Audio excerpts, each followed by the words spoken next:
Buenas tardes, Antonio. Decíamos a Ezequiel que ya el libro estaba teniendo una repercusión bastante importante, se estaba presentando en varios lugares, pero sin duda la captura y muerte de Bin Laden ha dado un impulso importante al libro, ¿no? Exactamente, la verdad es que no fue una sorpresa para la editorial, incluso para mí mismo, evidentemente. Como bien dices, ya había hecho algunas presentaciones, algunos medios nacionales como Interview se habían hecho eco del libro y las críticas eran bastante buenas, pero bueno, siempre dentro de una cierta modestia. Y de repente, pues claro, muere Bin Laden a manos de Estados Unidos y mi novela resulta que es la única que habla de una Al-Qaeda distinta a la actual, con un líder nuevo que sustituye a Bin Laden. Entonces se ha convertido de repente en la novela que de alguna manera pues tuvo una premonición realmente, o algo así. En ese momento era una auténtica utopía hablar de Al-Qaeda sin Bin Laden, ¿no? Sí, la verdad es que además, de hecho, la novela yo empecé a escribirla en 2008, imagínate, en 2008 todavía más aún, ¿no? Lo que pasa que, no sé, me dio el pálpito, empecé a escribir, a veces un escritor se deja llevar por sus sensaciones, ¿no? Y en un primer capítulo que aparece Bin Laden en 2002, cuando está huyendo en Afganistán de la Alianza del Norte, pero cuando pasamos ya a 2011, que es la parte principal de la novela, ya no aparece Bin Laden y aparece su sucesor, ¿no?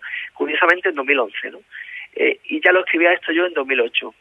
¿Casualidades? Pues no lo sé, pero así ha sido realmente. Sobre ese Al-Qaeda sin Bin Laden, quizás ahora sea todavía pronto, pero ¿qué es lo que refleja el manuscrito de Avicena sobre esa realidad que se puede dar dentro de Al-Qaeda? Sí, bueno, el manuscrito de Avicena, hay que dejarlo claro, es ficción, evidentemente, no es un ensayo, ni siquiera se centra en Al-Qaeda. Al-Qaeda es una parte importante del libro, pero hay mucho más, ¿no? Pero en cualquier caso, el Al-Qaeda que yo dibujo en la novela es una Al-Qaeda que se tiene que adaptar a los tiempos, ¿no? Y entonces se da cuenta que la violencia no les está ayudando y empieza a utilizar métodos más discretos, socavando también, por supuesto, los cimientos de Occidente, pero de forma que no sea tan aparatoso, ¿no? Habrá algún atentado, pero básicamente lo hará de forma discreta para que sus propios seguidores y el mundo árabe le siga apoyando. ¿Cuál es la trama del manuscrito de Avicena? ¿De qué trata este libro que tanto éxito de momento está teniendo, Ezequiel? Pues el manuscrito de Avicena es 2 novelas. Tenemos el precio de uno, tenemos 2. Es una novela, por un lado, policíaca, de aventuras, en la que un médico español, Simón Salvatierra, debe cruzar toda Europa hasta San Petersburgo para rescatar a su esposa, que ha sido secuestrada por Al-Qaeda. Su esposa estaba investigando un manuscrito y ahí tenemos el punto común con la novela histórica, que es la historia de ese manuscrito a través de los tiempos, cuando Avicena, un médico persa del siglo XI bastante importante, descubre una serie de informaciones que la convierten luego en una fórmula en ese manuscrito. Y ese manuscrito aparece luego pues en distintas zonas del mundo, en Jerusalén en las Cruzadas, en el monasterio de Silo-Emburgo en el siglo XIX, hasta coincidir la línea al final de la novela con la etapa actual, con la novela, podríamos decir, más policíaca. Una vez que escribes el libro, una vez que tienes clara la trama, desde el principio al fin, ¿sabías lo que querías o conforme has ido escribiendo los últimos años, pues has ido modificando, han ido surgiendo nuevas historias, nuevas tramas? Sí, realmente es más bien esto último que me comentas. Yo es mi primer trabajo de esta envergadura y yo me senté un día con un folio delante con una idea mínima y empecé a escribir, y un poco los propios personajes, la propia historia se fue derivando, convirtiéndose todo en una bola de nieve que se fue tragando todo hasta hacer la novela que hoy tenemos. De hecho, las primeras versiones también difieren bastante de la actual, porque yo acabé la novela en un periodo de un año, luego la novela la tuve en un cajón pues unos meses, casi otro año más quizás, mientras estudiaba un curso de literatura que me apetecía mucho, y Cuando acabé, con todo lo que aprendí, retomé la novela y la volví a trabajar durante otros 6 meses.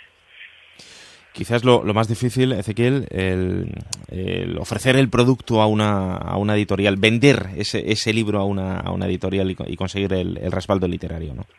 Sí, la verdad es que, ya te digo, al principio sobre todo me moví con editoriales de primer nivel de este país y prácticamente no tuve casi ninguna oportunidad. Es muy difícil. Hay que empezar poco a poco, hay que tener los pies en el suelo, buscar editoriales que tengan un nivel medio y que pues puedes tener suerte, ¿no? Evidentemente, y que de repente tu novela sea un éxito tremendo con una editorial grande, pero lo normal es empezar poco a poco y de hecho es lo que yo me apetece, empezar poco a poco, es un paso sostenido en el tiempo y seguir luego con la siguiente, etcétera, etcétera. Y Ezequiel, hay un pueblo, Valdeande, que no sé si te ha servido de inspiración, pero sí es donde se desarrolla parte de, no la novela, sino parte de la novela, pero has tenido la oportunidad incluso de presentar el libro en este pueblo y en esa capilla que es protagonista del manuscrito de Avicena, ¿no? Sí, la verdad es que fue un momento muy especial porque la presentación en Madrid fue muy bonita porque hubo muchos amigos, compañeros y había mucha comunión entre nosotros en esa presentación, pero en Valdeande, en el pueblo, claro, pues el pueblo entero estuvo volcado. No es fácil que en una población entre 60 y 300 habitantes según la época del año, pues alguien te tome como objetivo y te incluya en una novela. Entonces, todo el mundo se volcó, yo me lo pasé muy bien, había una muy buena sensación en aquella presentación y además estaba en una localización de mi novela, me sentía un poco dentro de mi propia novela, ¿no? Y además es curioso, una cosa que quería comentarte, Antonio, es hemos hablado ahora antes de Bin Laden, de una, podríamos llamar de alguna manera premonición, pero ya hubo una primera premonición en esta novela, y fue que esta iglesia tiene una torre que es el campanario y una torre defensiva desde el siglo XI, y cuando yo llegué al pueblo hace pues 2-3 años para documentarme para la novela, pues la torre estaba en perfectas condiciones de uso, había una escalera interior, etcétera. Sin embargo, yo en mi novela, por cuestiones de la trama, me interesaba que no se pudiera utilizar, entonces la quemé por dentro en la novela. Al volver al pueblo hace unos 4 meses, para hacerme unas fotos para la promoción de la novela, hablando con el alcalde, descubrí que poquito antes la torre se había quemado en la realidad también. Curioso, sí. Sin duda. Sí, es la primera premonición de la que tuve constancia, lo tomé como una casualidad y luego ha sido lo de Bin Laden, que ya ha sido lo que me ha dejado un poco helado, pero bueno. ¿Por qué este pueblo? ¿Lo conocías? No. ¿Lo conocías anteriormente? ¿Te ha inspirado en él por algún motivo concreto o no? No, cuando empecé a escribir la novela y encontré, pues un poco el objetivo del manuscrito, etcétera, necesitaba un lugar donde esconderlo, ¿no? Pues siempre en ese tipo de novelas, pues es habitualmente el prototipo clásico es de búsqueda de un objeto que está escondido en algún sitio determinado.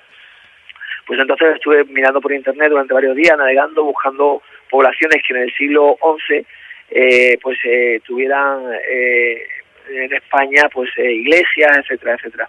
Evidentemente la mitad del país prácticamente no me servía porque estaba ocupada por los árabes, pero luego tenía la otra mitad que investigar. Hasta que un día, por casualidad, encontré una página web que se llama Valdeande Mágico, que hablaba de muchas curiosidades, de muchos misterios que rodean a este pueblo, de una serie de objetos que existen en el pueblo, de pequeñas esculturas, etcétera, que no se sabe muy bien de dónde proceden. Incluso hay una tumba frente a la iglesia que es muy antigua y que tampoco se sabe a quién pertenece, y todo ello pues me atrajo poderosamente, y cuando fui a visitar el pueblo de la mano del director del museo del pueblo, pues me quedé maravillado y la elegí esta ciudad, este pueblo. El impulso sin duda ha sido importante en los últimos días. Tras la muerte, ya comentábamos, de Bin Laden, se han duplicado los enlaces en las páginas web, los medios de comunicación a nivel nacional. Muchos se han interesado por este libro. Incluso ya se está preparando una segunda edición que creo, Ezequiel, va a tener una modificación porque ya vas a reflejar la actualidad, ¿no? Al-Qaeda sin su líder, sin claro. Bin Laden. El libro, cuando en esta primera versión, en esta primera edición, mejor dicho, refleja la desaparición de Bin Laden. Evidentemente, tampoco soy un mago o un vidente que pueda exactamente decir qué pasó con Bin Laden. Pero claro, en esta segunda edición pues vamos a avanzar un pequeño paso más y a poner simplemente tras la muerte de Bin Laden, ¿no? Simplemente para darle mayor actualidad a la novela, ¿no? Yo creo que es lícito y me apetece hacerlo, ¿no? Pero sí es cierto que la novela ya partía con que Bin Laden no iba a ser el líder de Al-Qaeda en 2011. Y pronto la presentación en Ceuta, que supongo también va a ser especial para ti. Sí, te digo la verdad, Antonio, es la que más temor, a la que más temor tengo, porque claro, tengo todos mis amigos, compañeros de profesión, familia, y parece que uno tiene que estar como un poco más, no sé, debe dar más todavía de sí mismo en este encuentro, ¿no? Pero bueno, yo espero que salga bien y que la gente, los amigos, me reciban con los brazos abiertos. Seguramente así será. Ezequiel, muchísimas gracias. Enhorabuena por este éxito y te deseamos, por supuesto, muchísima suerte. Gracias, Antonio.